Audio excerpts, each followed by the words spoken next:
Okay, thank you. Good evening, everyone, and welcome, council, staff, residents, and delegates to the regular council meeting for Tuesday, July 7th, 2026, and we're being streamed live.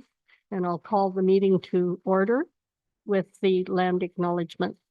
We are meeting today on the traditional territory of many nations, including the Huron-Wendat, Anishinaabe, and the Haudenosaunee peoples.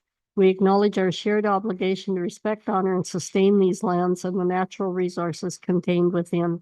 We honor their cultures and celebrate their commitment to this land. We would also like to acknowledge the Mohawk and Algonquin nations whose traditional and unceded territory we are gathered upon today. Hastings County is situated on treaty land that is steeped in rich Indigenous history and home to many First Nations, Métis, and Inuit people. Next is approval of the agenda for the regular meeting of council of the municipality of Marmorant Lake for Tuesday, July 7th, 2026 be approved as presented. Can I have a mover and a seconder? Eric, second. Ron, any comments on the agenda or questions? All in favor? That's carried. Is there any declaration of pecuniary interest? Being none, we'll move on. Next is the mayor's report. June the 16th, I attended Hastings County Committee meetings for the Finance, Property, and Personnel Committee and the regular meeting of Marmorant Lake Council that night. June 18th, I attended the regular meeting in the annual AGM for the Heart of Hastings Hospice at the Curling Club. The executive director, Heidi, and staff made presentations and presented awards to volunteers. This service is an extension of our healthcare system in the community. Dr. Janet Webb recently received an award in recognition for her leadership and contribution to this wonderful facility and the care they provide. So thank you to all who contribute either professionally or as a volunteer. June 23rd, I attended the opening tour of the new apartment building in DeLaurel. Bill Spry and his team were present, and numerous members of his family and the public were present. The common room is named after Terry Clemens, as Terry was instrumental in supporting the project from the beginning. Terry was present and stayed for pictures. The units are lovely and the building is very impressive. An official opening is scheduled for later in the fall. Some units are occupied, and apparently there is a waiting list. June 24th, I attended the regular meeting of the Southeast Health Board in Kingston. There was a media release following that meeting, and it's included in this agenda. June the 25th was the regular meeting of Hastings County Council. June 30th, I presided over the special meeting of council regarding the applications for the position of fire chief. July 1st, I participated in the Canada Day Parade. The parade was well done with lots of participants. Special thank you to the Lions Club for their planning and organizing the parade. Thank you to the Lions for providing the barbecue and the Pentecostal Church for strawberries and ice cream. Also thanks to other volunteers for the face painting, cotton candy, and to the entertainers. Thank you again. Thank you to Cynthia Reed for her services as president, and congratulations to Merv Taylor, who has assumed the position of president. In honor of the anniversary of the Marmorant Lake Legion, the Lions Club asked them to lead the parade. Thank you to the Legion members who participated in leading the parade in the extreme heat. And thank you to all participants who made our celebration of Canada Day memorial and demonstrated such community spirit as always. I was particularly proud of Marmorant Lake participation by the Fire and Rescue Services and Road Department and with the display of our equipment. My great honor was presenting the 2026 Senior of the Year Award to Anne McNeil. Anne has been writing a column in the community press and on social media, keeping the community informed of council matters and community events. My comment was, and when she realized she was the recipient, I said, Anne says it like it is. Anne advised that since the community press is no longer publishing, she will continue to write and post on social media. Anne is also a regular volunteer at the Marmorant Lake Library. And once again, congratulations to Anne. Thank you to Jeff Young, Parts and Facilities Manager, and my driver for ensuring the grounds were well manicured and that the technical equipment was set up and working. And again, the Lions Club made sure that the flower beds and everything was particularly wonderful. July 2nd was a severe weather event and left most of the municipality without hydro and some road closures. The office's facilities were closed as there was no internet. Thank you to our staff who monitored the offices, posted communications, and for responding to down trees and clearing roads. And thank you to the hydro crews for restoring hydro and working around the clock so the rest of us could enjoy air conditioning again. And on July 3rd, I attended the office to sign documents. Thank you.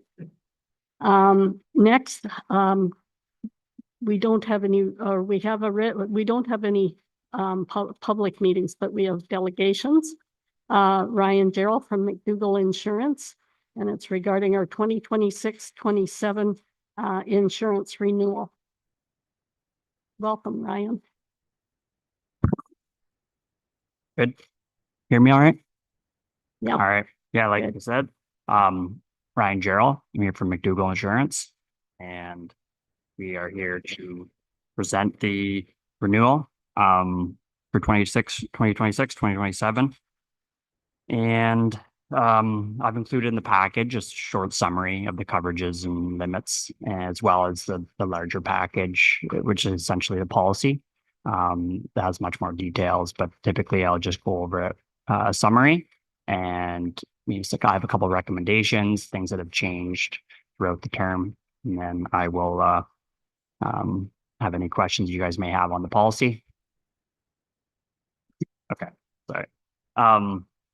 All right, so yeah, this is the first renewal with Intact. Previously the municipalities were through Marsh. So during this term, there was initially, we put the policy in place based on coverages from the previous year.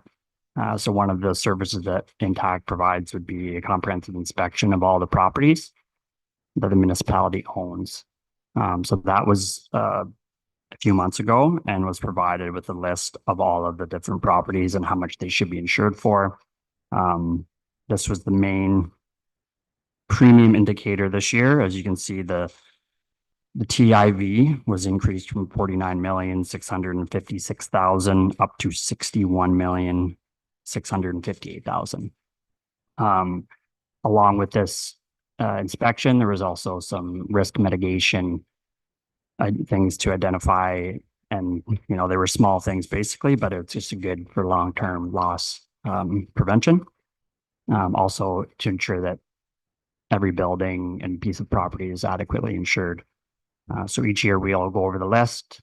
This also includes your equipment, the contents of all the buildings, and this was a 24% increase over the previous year of what you had coverage for. Fortunately, that was what was the premium driver to drive the 8% increase over the previous term. I was able to get them to renew at existing limits for the rest of the coverages on the policy. Main one, primary liability. The municipality carries 50 million. So that's your bodily injury, property damage. Under that, there's errors and omissions, abuse liability, umbrella liability, environmental liability. These all make up another large portion of the policy. I already went over the property there, but boiler equipment breakdown, you have crime coverage of 1 million. Automobile coverage, we take the changes throughout the year of any new vehicles, drivers, keep that on file, and we submit that once a year to the company.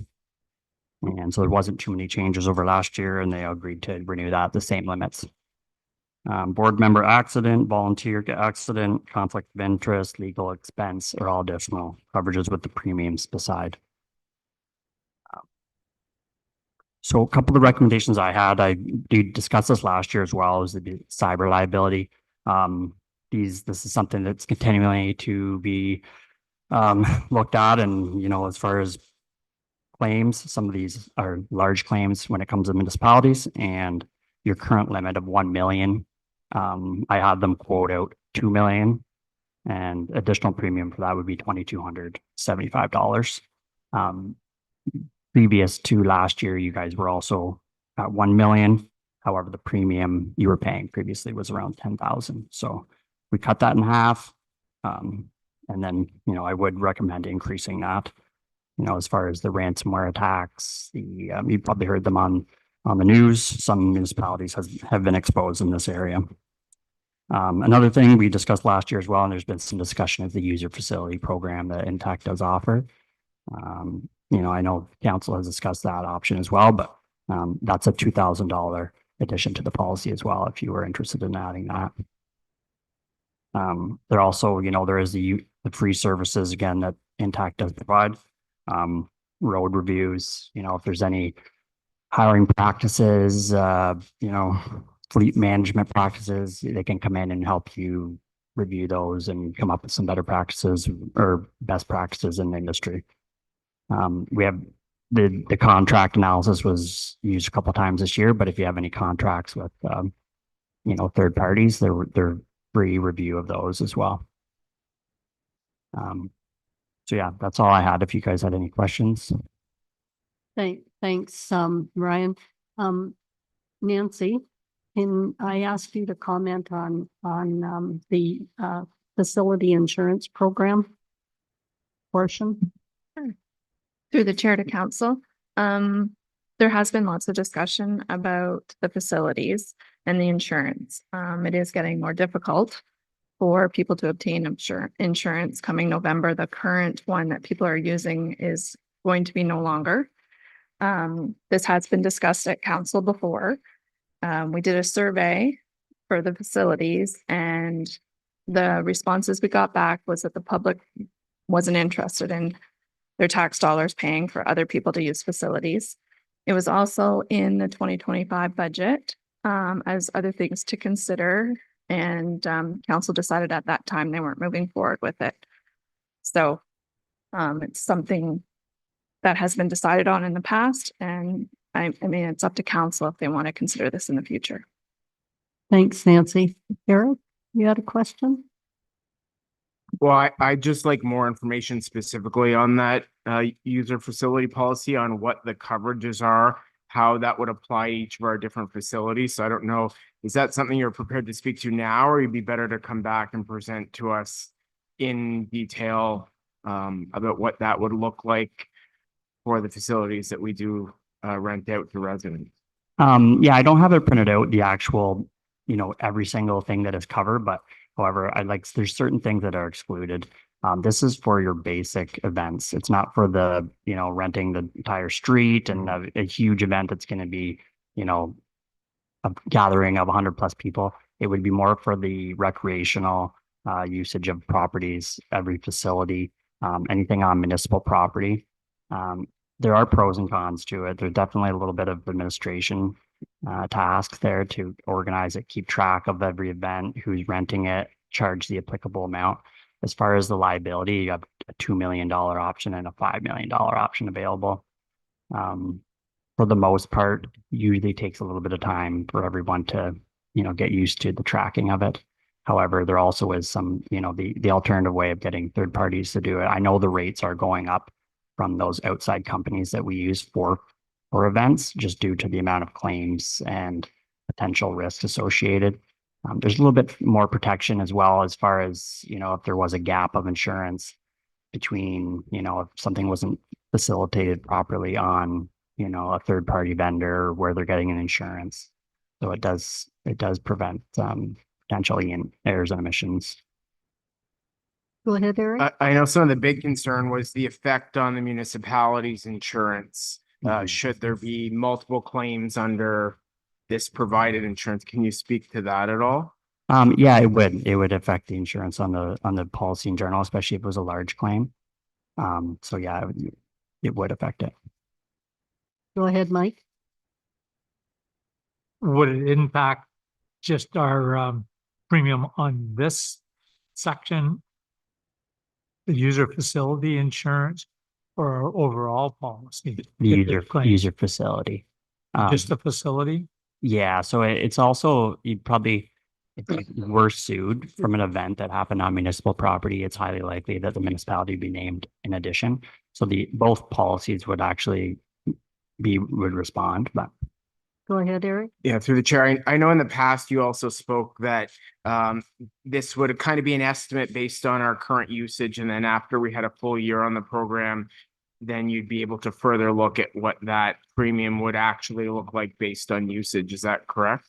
Yes, that's correct. Yeah. And that would just be an estimate based on the municipality size. So depending on if you're having, how many events per year and what the events are. Yeah, because that's part of the discussion we had before is there is a cost recovery opportunity on this. It's not necessarily $2,000 out of pocket.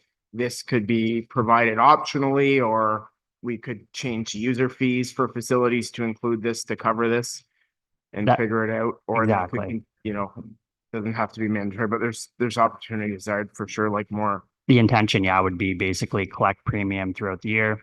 And then that would pay for the policy from individual users as a part of their fee versus And them then getting the coverage. should those rates ever get unreasonable, then there's still always a third party option Mhm. for users. This is about the cost I've seen for years, but right around $15 to $2,000 depending.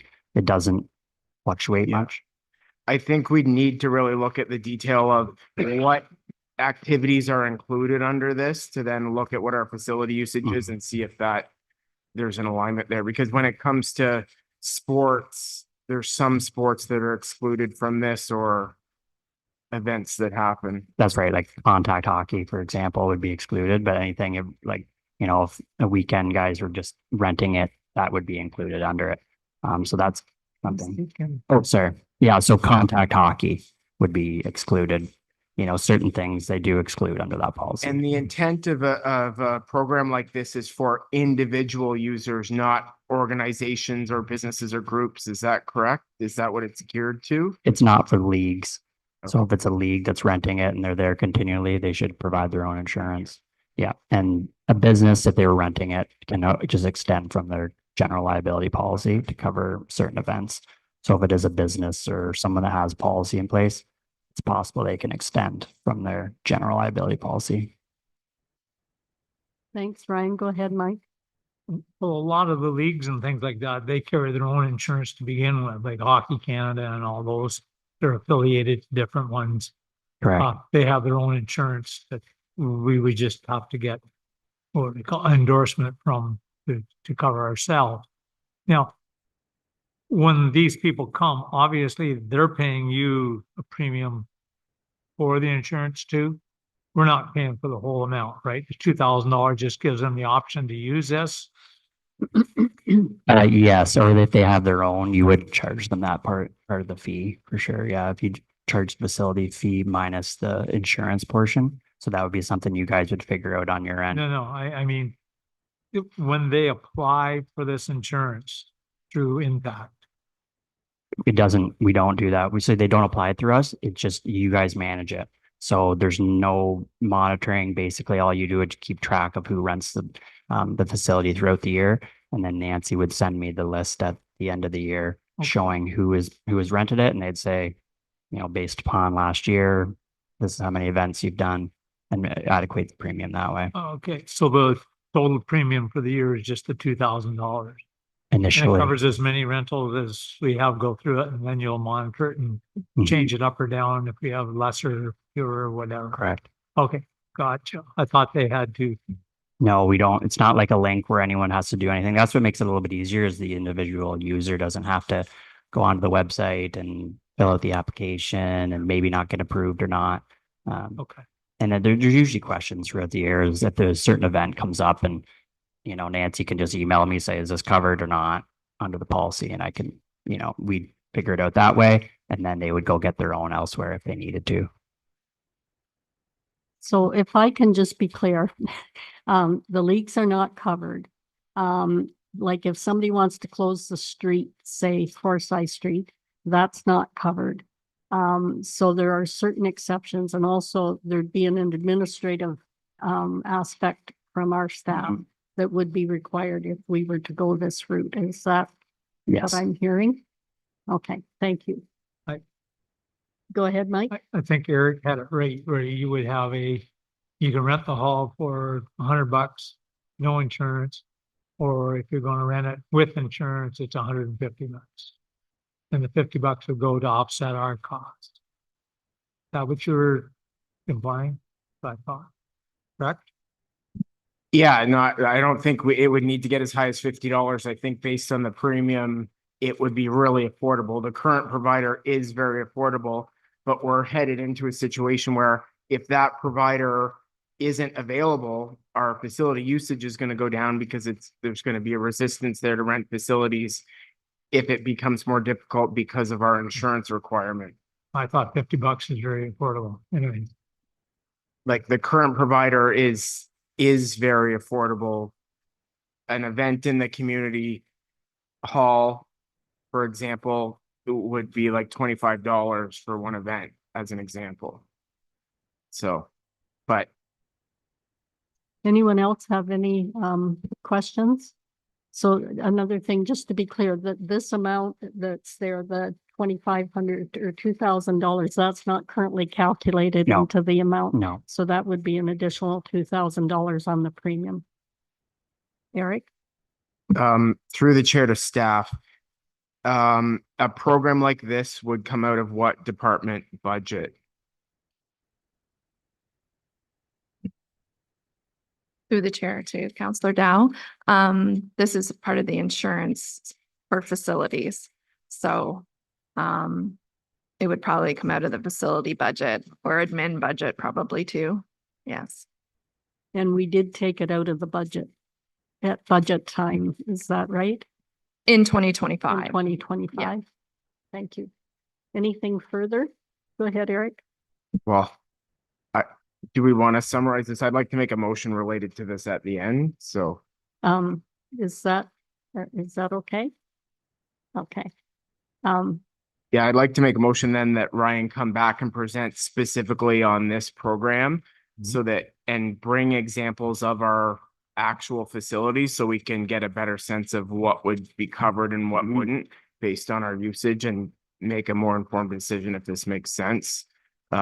Especially we can do that in a timely fashion, given that if we're losing the current provider in November, we want to have an easy option for residents to continue using facilities, so. yeah, and if you had any information on what the people that are renting, what they're doing, I could go through it, see if it would be something that where like, you know, if 90% are covered or 80, give you an idea, right? So if there's any information on what they're doing specifically. Yeah, certainly. I think if you talk to staff, you could look at our user fee bylaw. What are the facilities that we rent out? What are the usage rates for those? And Mhm. Yep. come back so we can know, okay, only 50% of this would be covered or 75%. Yep. Can I get a seconder for Eric's motion? Mike? Anything further? All in favor on that motion? Thank you. That's passed. Thanks very much, Ryan. Good. Can we back up and go over cyber liability with AI coming out and all the junk that's going on out there now? $2 million is not a lot of coverage. Even For municipal doubling risk, ours. yeah, well, you have 1 million right I now. know. So it is, you know, that is low. And I've confirmed with Intact that would be low for a municipality of your size. It's low for, you know, for my other policies I have in place. Yeah, it's something to take a look at. Those claims can escalate quite significantly and the cost is high. Some of these AI programs they claim can break anybody's system in like 30 seconds. Mhm. So I'd like to make a motion that we increase our limit to $2 million because I don't even think we carry more. Everybody carries $2 million on their car, let alone on a municipality. So I'd like to make a motion that we take the additional premium for cyber liability, especially in the face of AI coming out now. Because these guys are not slowing down and they're not taking any responsibility for what happens. Mhm. Thanks. Did you want to speak? Oh, I guess I need a seconder for the motion, Ron. And Nancy, did you want to comment on that? Through the chair to council, I was just agreeing with Mike that I think it's a great idea. Thank you. Anything further? All in favor? That's carried. Thanks, Mike. And thanks, Brian, very much. And we'll be hearing from you on the other Yes, for sure. motion. Thank you.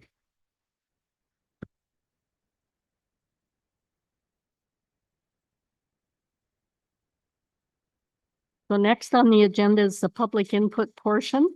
Public input is time set aside on each agenda for each regular meeting to permit anyone in attendance to speak on any issue in this agenda. Public input will be received by council only. Comments or clarification by the public or councilors are permitted. Speakers may not speak disrespectfully of any council member, staff member, or any other person and must not use offensive words or gestures. Is there anyone here wishing to comment during public input? Being none? Okay, we'll move on to adoption of the minutes. That the foregoing minutes of the regular meeting of the Council of the Municipality of Marmor Lake held Tuesday, June 16th, 2026 be approved as presented. Can I have a mover and a seconder, please? Eric and Ron, any comments on those minutes? All in favor? That's carried. Minutes of the special meeting of the Council of the Municipality of Marmor Lake held Tuesday, June 30th, 2026. That the foregoing minutes of the special meeting of the Council of the Municipality of Marmor Lake held Tuesday, June 30th, 2026 be approved as presented. Can I have a mover and a seconder? Eric, second Mike. Any comments on those minutes? All in favor? That's carried. Staff quarterly reports for second quarter of 2026. There's the administration report, the bylaw report, environmental report, fire report, parks and recreation facilities report, and the treasurer's report. That the staff report, the recommendation is that the staff reports for the second quarter of 2026 be received for information. Can I have a mover and a seconder? Eric, second.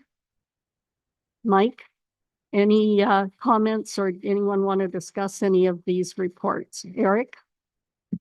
Do we have staff online now?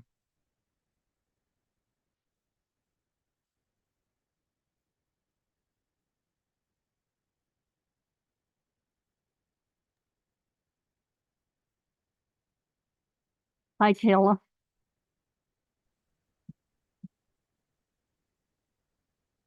Hi, Jeff. We got everyone on now, Mike's on. Kristen? Yeah. Eric, I think you wanted. Yeah, couple just general comments from these. Under bylaw, 17 amp citations issued and 2 specifically for trailer violations. That's something we hear a lot about, so I'm glad to see bylaw taking action on that. A couple questions through the chair to Jeff related to his report. Dr. Hamilton Crawford Memorial Arena, you have in here roof leak over ice floor repaired. I know that's been something you've been chasing. Can you speak to that repair? Through the chair to Councillor Dow, we've performed remedial repairs to the peak of the roof. It's been something that's we've patched in previous years, and it wasn't until last ice season that it seemed to find faults and find the moisture still finds its way in. And so we've gone over those joints in question, and so far so good. We're doing everything we can to get those fully sealed up at the peak of the roof and moving forward into this next ice season. Excellent. You have on here also parking lot repainted to alleviate congestion. Can you speak to that one? Of course. Through the chair to Councillor Dow, we reconfigured the parking lot to its pre-existing layout and configuration before the repaving. So we erased the 2 rows that were within the middle section and just returned it back to 1 row going down to alleviate the congestion and allow all 3 rows to function properly.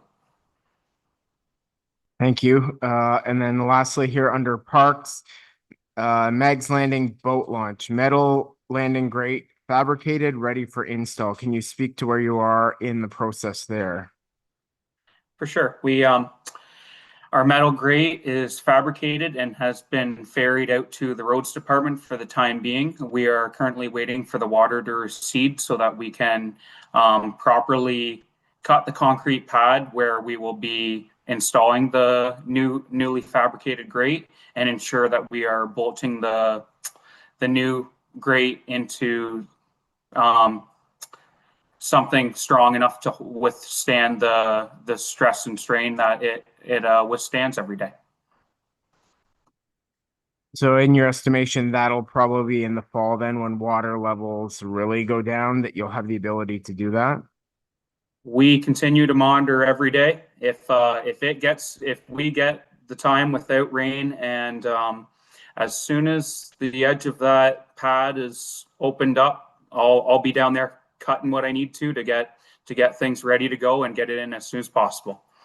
Okay, thank you. Thank you.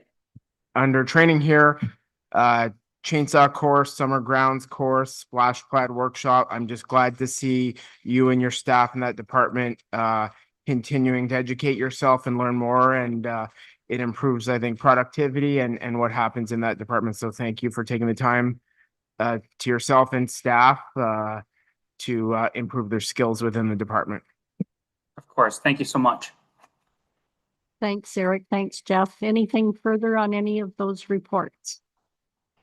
All in favor? That's carried.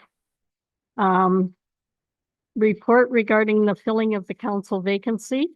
Recommendation is that council accept this filling council vacancy report dated July 7th, 2026. That council appoint Bernie Donaldson to the office of councillor for the corporation of the municipality of Marmorant Lake for the remainder of the 22 to 2026 term, and further the council direct the clerk to administer the declaration of office. Can I have a mover and a seconder? Ron and Eric. So at this point in time, I'll call the clerk and Bernie.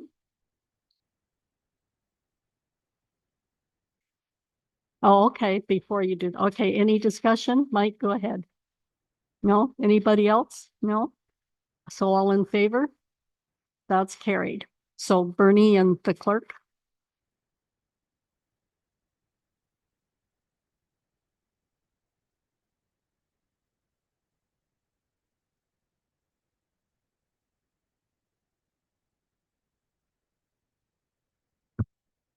I, Bernie Donaldson, having been elected or appointed to the office of councillor in the municipality of Marmorant Lake, do solemnly promise and declare that, 1, I will truly, faithfully, and impartially exercise this office to the best of my knowledge and ability. 2, I have not received and will not receive any payment or reward or promise thereof for the exercise of this office in a biased, corrupt, or in any improper manner. 3, I will disclose any pecuniary interest, direct or indirect, in accordance with the Municipal Conflict of Interest Act. 4, I will be faithful and bear true allegiance to His Majesty King Charles III. And I make this solemn promise and declaration conscientiously, believing it to be true and knowing that it is of the same force and effect as if made under oath.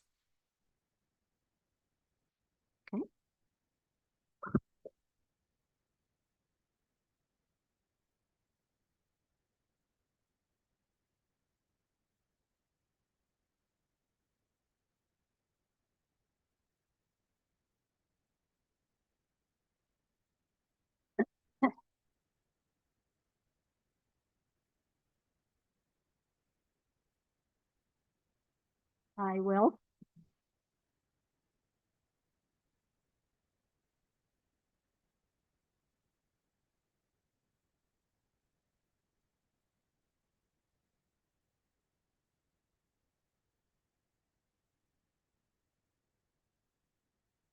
I would just like to, again, give Bernie congratulations. We know that she served on the previous term of council. She comes with all the training and experience. And we know that it will be great to have her on board for the rest of this term. So thank you, Bernie, for stepping up and accepting the appointment. And we'll continue on then with the agenda. So next is Manager of Transportation Services Recruitment Report by John Conley. And the recommendation is to do job description for Manager of Transportation Services, Marmon Lake. The council received this job description and recruitment Manager of Transportation Services report dated July 7th, 2026. The council approved the updated job description for the Manager of Transportation Services role as presented. And further, that council directs staff to post and recruit to fill the Manager of Transportation Services position in accordance with the municipality's hiring policies and procedures. Can I have a mover and a seconder? Ron, second? Bernie? Any comments or discussions?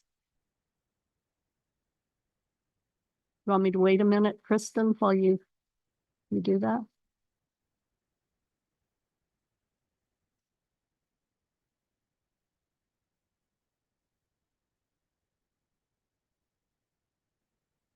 We're just doing some technical work here.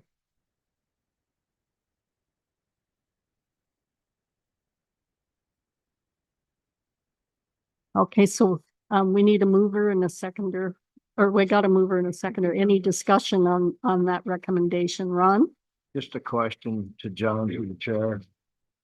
In the qualification part, John, in the education part, I should say, you have post-secondary degree and diploma in civil engineering. Now, is that either or both, or what are you asking there?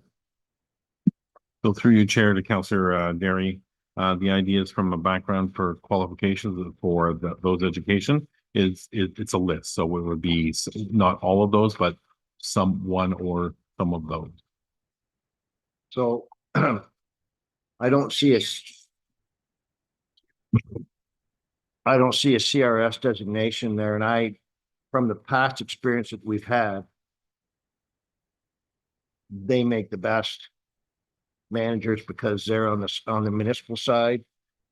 Engineering's fine, but they have a hard time with staff. They have a hard time with municipal stuff and taxpayers. And I just think we should have as well included in there all these plus CRS designations, so that when people are applying, a lot of people couldn't apply for this that would qualify for that job. Anyway, I just wondered, are you going to include CRS designation in there somewhere? So through your chair to Councillor Derry, absolutely. That's a good suggestion. I'll add that. So it'll be either or, Yeah. not all of them, correct? That's correct. Okay. And so the recommendation would change that the description as amended, as suggested by Councillor Derry. So just making sure that's aware. A friendly amendment. Friendly amendment, Ron, you want to make that motion? It would be a friendly amendment to add the CRS designation to the list. CRS? Yep. Okay.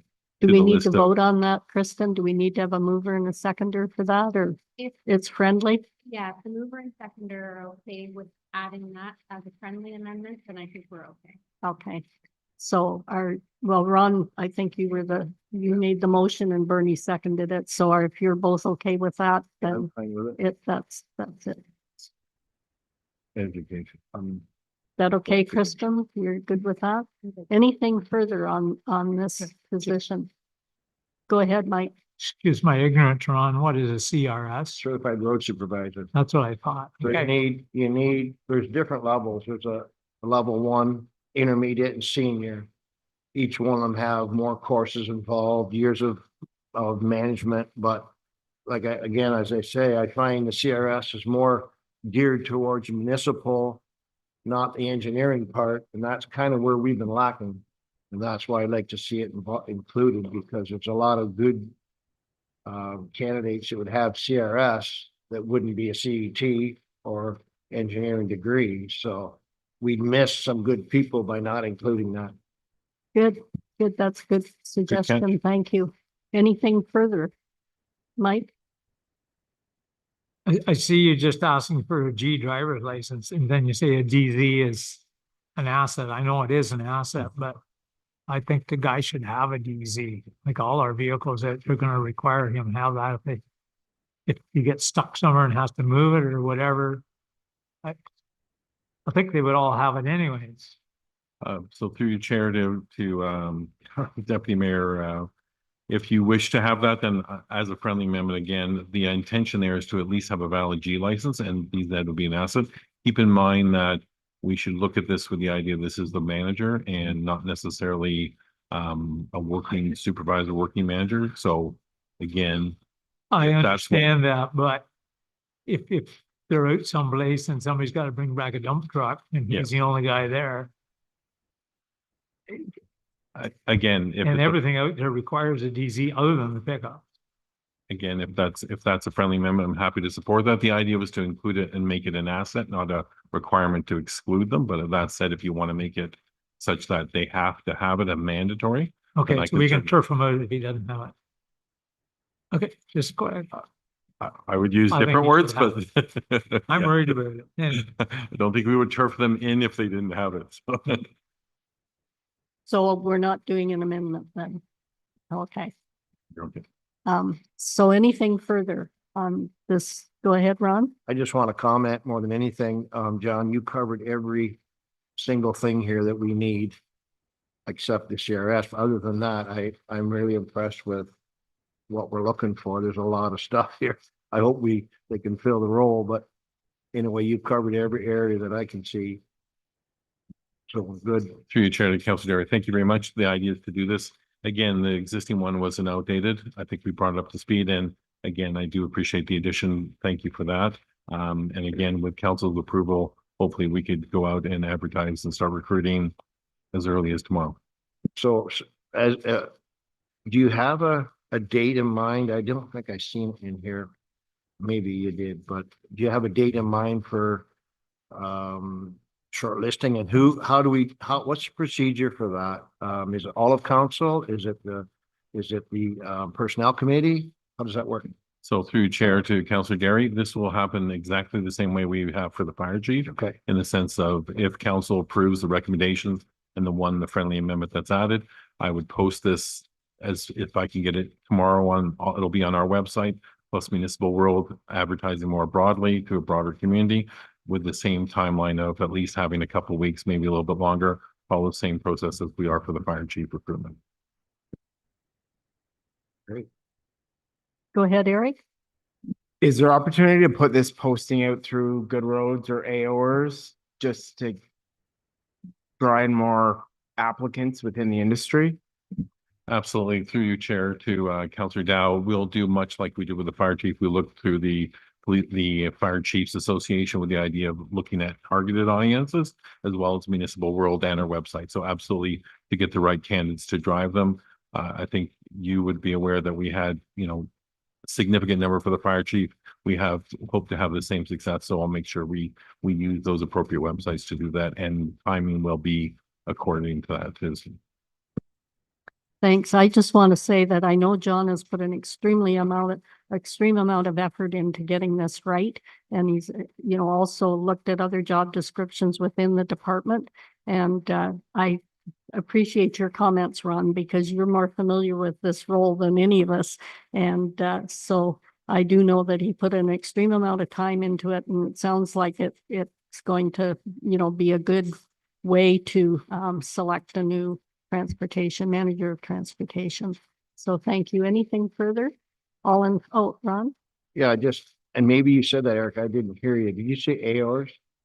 Yeah, okay. Yeah. That's a real good spot to put it in, because that's where all the guys are looking. Plus, we used to use Municipal World. I don't know if that's still a current thing or not. It was always Yeah. a good one. It was, So through your chair to Councilor Derry, I have been using Municipal World for all of our most recent postings and Yeah. well for this as well, but AORs is a good addition as well. AOers, and there's another one, but yeah, that will catch them for sure. Yeah. Thank you, Council. All in favor? That's carried. Thanks, John. Next is the CAO status update for July 2026, and the recommendation is that council receive the CAO status update July 2026 report dated July 7th, 2026 for information. Can I have a mover and a seconder? Ron, and second? Bernie? Any question, go ahead, Ron. Just a question for John through the chair. John, on this crosswalk, bring me up to speed. I kind of forget where we landed on that. Is that, it says here for budget for 2027, what are we budgeting for, the traffic study or or our part of the crosswalk? So through you, Chair to Councilor Derry, that was part of what I wanted to provide as an update. So I had a meeting with, I had originally contacted from the past meeting, the MCON passed me on to Ministry of Transportation. I met on June 23rd with 2 representatives from the Ministry of Transportation. In talking about the feasibility of another stop, that would be really across from where the Independent, the grocery store is. From a distance perspective, that's not seen as a problem. There's enough distance between corners of Forsyth, Highway 7 and 14 with respect to putting one there. What is required is for a pedestrian crosswalk, it would be a traffic study. MTO has offered to help with that. They can do some background work. They have traffic counts. They can assist with that, but then we would have to abide by their technical guidelines. There's a specific set of background studies that need to be done. The reason why I'm flagging this as a budget item and for council to either support or not, or at least with the idea of bring forward, the estimated cost for the background study and physically to get a crosswalk in place is anywhere from 125 to 250,000. So that includes studies, but that's also the physical work. That will be electrical hookup. It would be the marking. It would be all the infrastructure required. And with that window and how much it cost and the way this was brought forward, it's certainly something that's feasible, but we did not budget it in 2026. So my recommendation is that with that information, that council support the idea that I'll bring this forward for the 2027 budget with a better breakdown of the costs. And I can also work with MTO in getting some of the background information. What they do is they put monitors on that section of road for 7 to 10 days. That'll give us a traffic count. But that's just one of the elements that needs to happen. And there's a fair bit of work. And because it's a costly endeavor, I want council to be able to make that decision in light of what the full impact cost of that. I know it was brought forward with concern for the pedestrian traffic, but at the same time, that's a significant cost. Mike? We've tried to get a crossing there since came on council in 2014, and MTO has never approved one yet. So my fear is we're going to spend a whole bunch of money and it's just going to get turned down anyways. And the other thing is doing a traffic study there. When are they going to do it? If they do it in July, you'd never get a crosswalk there because the amount of traffic going through here would just be crazy. So, which season do they do the traffic study and how is that going to impact whether we get it or not? But like I said, I remember trying several times to different councils, and we've never got approval from the MTO to put one there. So through Chair, the Deputy Mayor, those are all good questions. I raised that with the MTO reps. I think one of the things that was always seen as a factor is the distance between crossing. That's not a factor. In fact, if anything, this is outside what they were in terms of what I had heard previous answers. It is part of the connecting link, so they are less likely to be opposed to it, but the study still needs to be done. That said, it was more of an encouraging conversation in the sense that I asked point blank, if this is a no-go, let me know, because we have council very concerned and there's some legitimate concerns with pedestrians crossing, and it is one of those high traffic areas where people through walk-democracy choose the shortest point. They seem to be encouraging with the idea that if study was done properly and we had the right safety features, they wouldn't be opposed to that. But again, you have different experience. Don't get me wrong, but I don't think people can run faster across that now than they used to be able to 15 years ago. I know I can. And it's okay to say, it wasn't okay back then because somebody was going to get hurt. And now all of a sudden it is okay to put it there. To me, that's faulty thinking. I don't know. Ron? I would love to Oh, see. sorry. Ron? Yeah, through the chair to John again. We did a traffic study, John, on that back, I don't know how far ago. And the numbers on Highway 7 were fine. It's the numbers on the off streets that were low. And the other problem I have, it isn't traffic for counting, it's pedestrians for counting, and there's no way to monitor that without having someone sit there counting. So we're never gonna get a pedestrian count. We're gonna get a traffic count, which is low going north and south is very low compared to going east and west. But as I say, we don't have an idea on the pedestrians, so that's really what we need it for.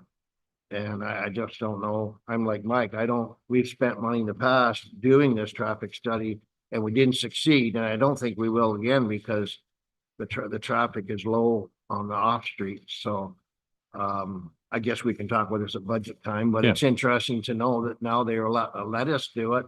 But I still don't think the traffic study will trigger the permission to do it. That's the problem. So through your chair to Councillor Derry, those are all very good cautions, both what you and the deputy mayor put forward. I put those in the conversation. Distance was a factor, used to be, it is not a factor now. The speed, because of the incline of coming from west to east, because it's a slope, that scene is not anything that would disqualify that. Part of the background study, they could give us traffic counts. We would, as part of our studies, do the pedestrian count. Right. So that would be subject to their guidelines. If there's a specific article guideline that would be what supports that, we would do that. That's why the cost, including the infrastructure, ranges anywhere from 125 to 250. Again, this was concern, I believe it was Councillor Dow had raised it specifically around a pedestrian who got hit or had a close call. I'll bring it back as part of budget or seeking input request that council support me bringing this back with some of the background and some of those questions answered with it before spending any more resources on it or time. But I did want to, it was raised. I had the meetings, getting the answers. I'm just hoping council is comfortable that it's something we bring forward in the future. I do support the idea. Don't get me wrong. I just know the trouble we've had in the past. Absolutely. And I do see in here as well that I would like to see us move forward as a traffic calming option. If somehow we could design a traffic calming option coming mostly from the east, it does slow the traffic down in a sense that give people a little quicker time to get across. That's something we probably can do. That could be another. That would know. be another option as well, Yeah. narrowing the shoulder. So Just stop the traffic calm and it does work.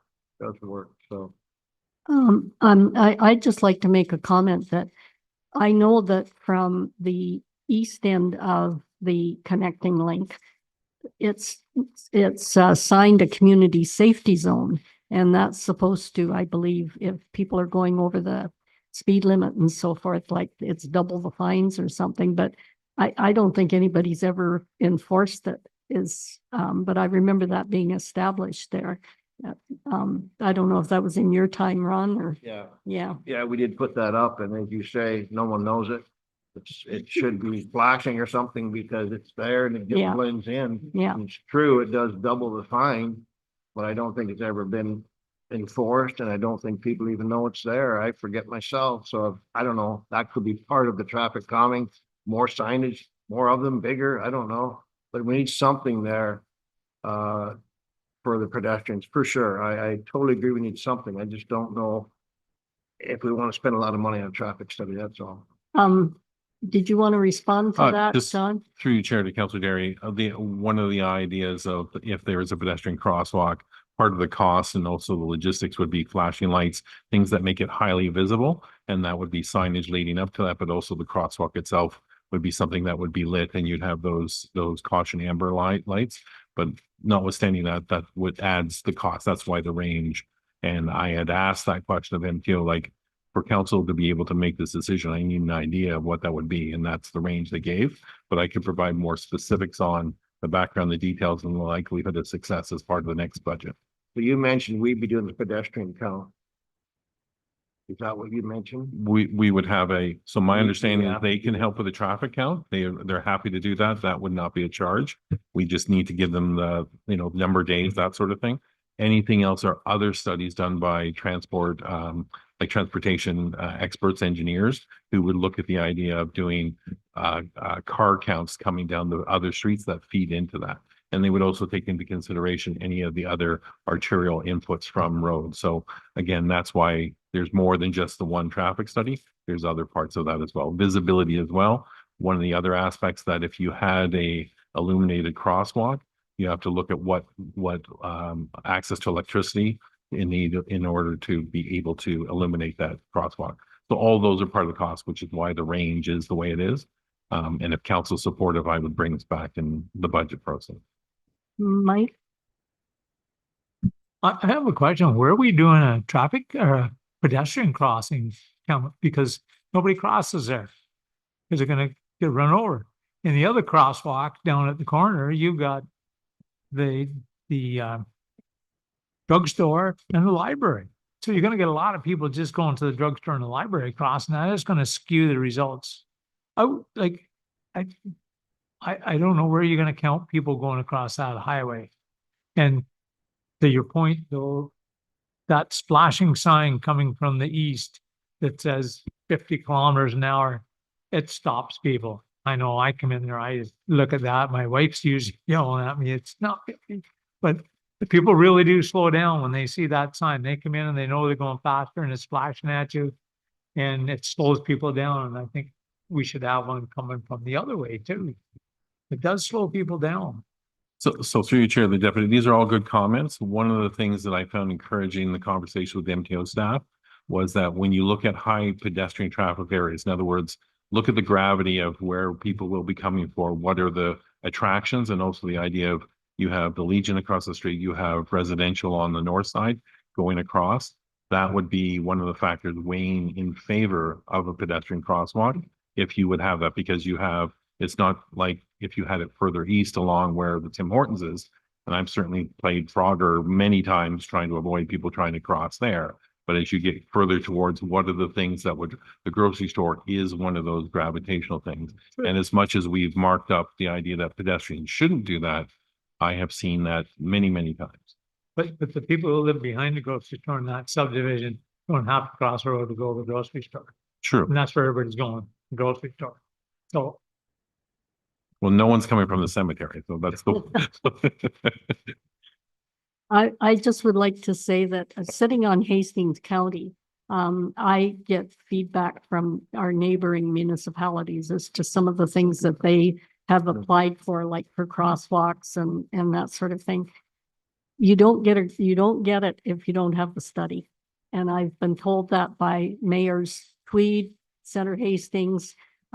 You have to do the studies or they don't even look at, providing you with the funding or with the approvals. So I think looking at the study, even though I know that, they've been done a long time ago and we already have some of that information, but my understanding is that this current Ministry of Transportation, first of all, the first thing they look at is your traffic study. So just for information. so it's $125,000 gamble? Because you said the 125 to 250. So through your chair to the deputy mayor, I'm not going to stake as to how much. The ask was for them, unfair question to the staff, was give me a range for my council to understand all in what would this look like. The typical answer is everything's more expensive these days, but the idea is that finished, it will range anywhere from 125 to 250.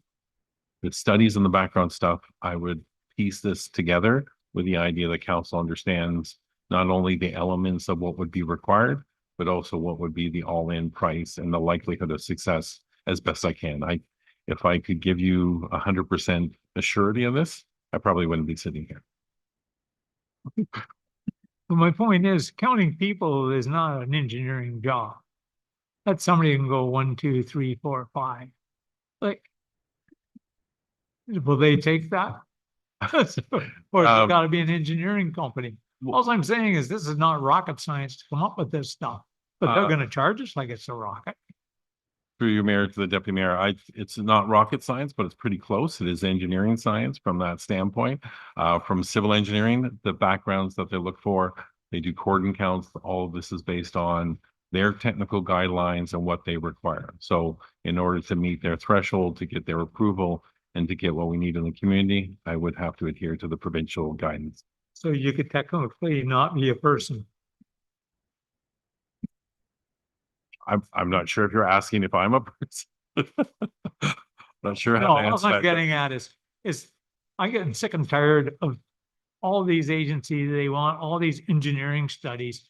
And a lot of the studies are not rocket science, but we have to pay like we're building a rocket to these guys. And then if they screw up, excuse my language, they go, oh, well, sorry, you're gonna have to bear the cost of our mess up here. Like 62 highway, they're repaving it already after they just surface treated it a year and a half ago, because it all peeled off.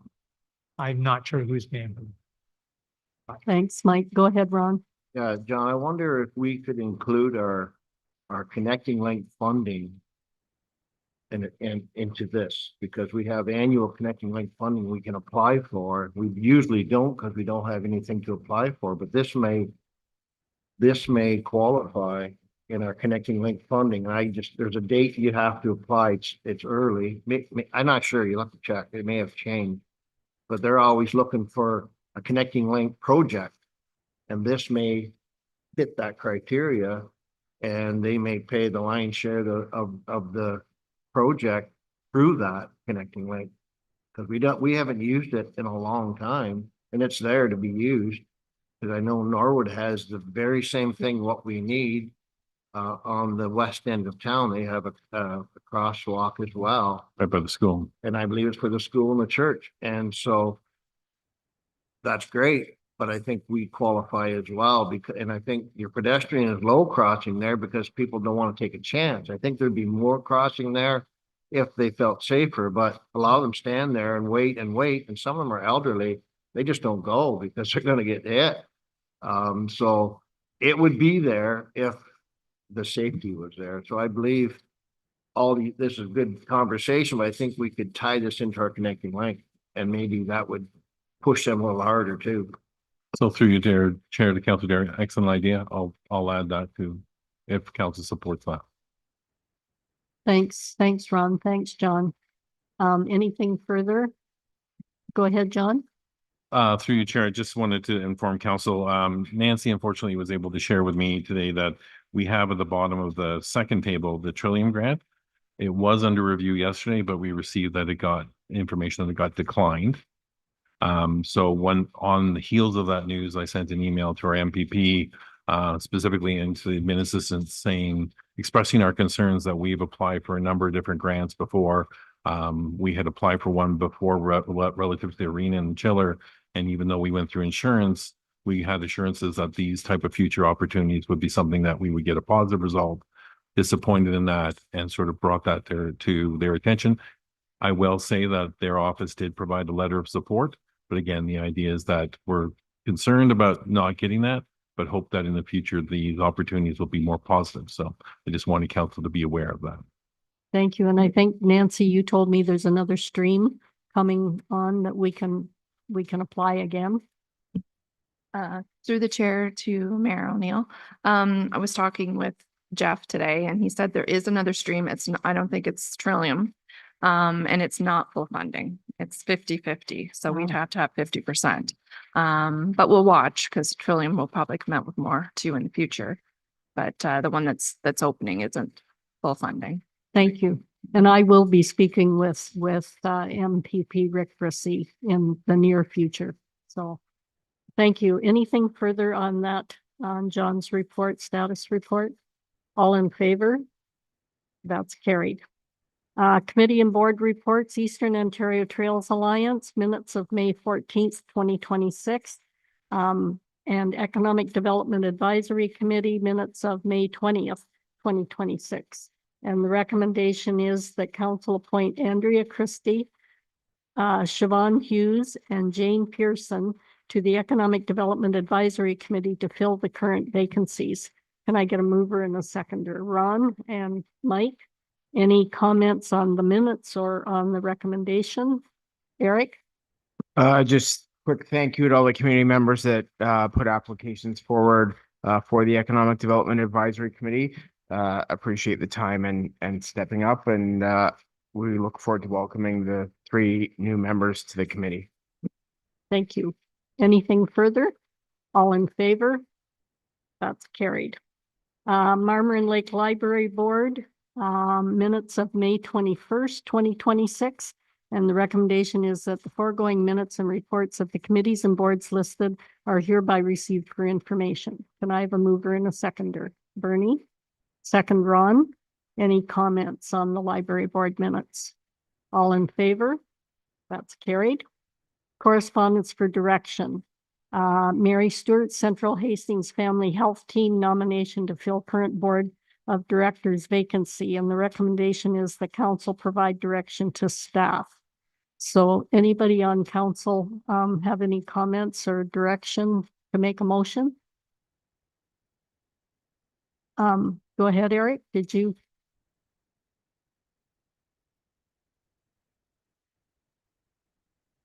I guess that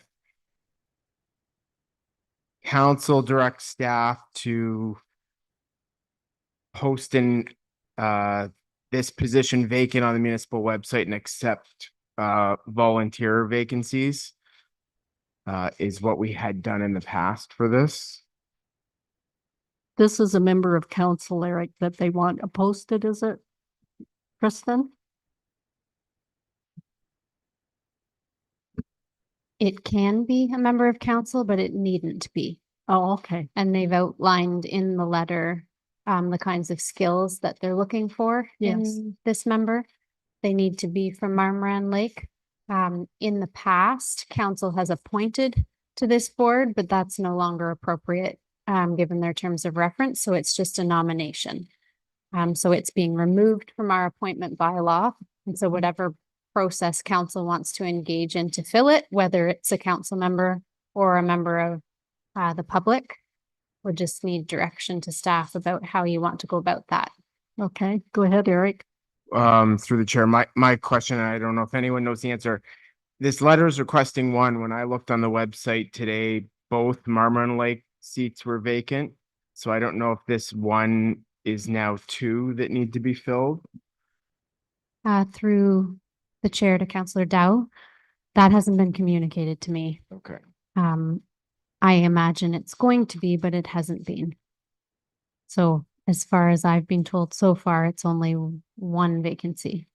I had found this post from 2019 and that appears that what the municipality did was put out a volunteer posting for the position at the time, but I know Councillor Donaldson also had that seat somehow. Go ahead, Bernie. Did you want to speak? Yes, through the chair. A month ago, I was asked to go back on the board representing Marmorant Lake. So, And I'm would you prepared to agree? make a motion that Bernie be appointed to sit on if she's willing. I'm not sure I can be through council. This was to take the place of another citizen that was on it. But you. And I've accepted that position. Oh, okay. So you're already on the. I'm already family on health it. Team. Okay, thanks. I didn't know that. Go ahead, Kristen. I wonder if that's addressing that second vacancy that Councillor Dow is talking about. And I think traditionally in Marmorant Lake anyway, we've had one council member and one Municipal resident volunteer. So now that Councillor Donaldson is a councillor, I'm thinking maybe we should be going to the public to seek Okay. a volunteer to fill this other spot. So let's, let me remove that motion. It didn't get a seconder anyway. So, I think then, we need to instruct or give staff direction to, go to the public in whatever manner you see fit, to get expressions of interest. Go ahead, John. Sorry, if I may, through you, Chair, I believe that Councillor Dow had started to do that, so there might be one already formulating. Say that, I'm sorry, I missed that. Through you, Chair, I think Councillor Dow had started to make a motion, so perhaps he has the elements of what the motion would be.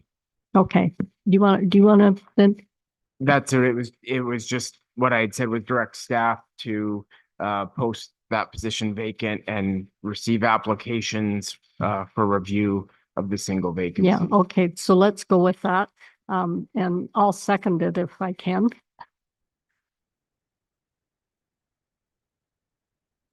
All in favor? That's carried. Thank you. Southeast Public Health Media Release, that council accept the media release for information. Can I have a mover and a seconder for that, please? Bernie, and second? Mike? Any discussion on that? All in favor? That's carried. Bylaw number 2026-45, amend 2026-04 appointment bylaw. Amend the 2026-4 committee appointment bylaw. Recommendation that bylaw 2026-45 being a bylaw to amend bylaw 2026-4, being a bylaw to appoint or confirm members to various boards and committees for the purposes of the corporation of the municipality of Marmon Lake for the year 2026, be read and passed the 7th day of July 2026. And I have a mover and a seconder for that. Ron, second, Bernie. Any discussion on that appointment bylaw? Ron?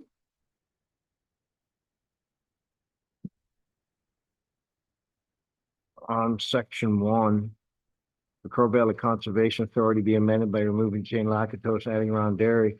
Is there any chance we could change that name to Bernie Donaldson? If you're willing, I don't know, I should have asked you first. Maybe you're not willing. To go on the Crow Valley? Right. Yes. Is that okay to amend this bylaw for that? Okay, so, I Yeah. just don't want to, I don't want it right now. no, There's enough going on. I don't so, need another one. Bernie, you moved that, I believe. Pardon? You moved that motion, and I think Mike seconded it. So Ed, are you both okay with that amendment? Okay, all in favor? That's carried. Notice of motions, none. Announcements. Anyone have any announcements? Go ahead, Eric. Just a couple quick ones. I'd like to welcome the Mindful Crow Lunchbox to the Marmon Lake business community. They are a specialty sandwich shop that does takeout that opened downtown. So welcome. I'd also like to remind the public that public pickleball has started on July 2nd, which runs till mid-August. Sessions are Tuesday from 10 a.m. till 12 and Thursday from 6 to 8. It's $5 and this takes place at the arena. If you've never played before, just wear some indoor running shoes. Feel free to come out. There's lots of volunteers that can help teach you the game. Don't be intimidated. We have extra paddles and equipment.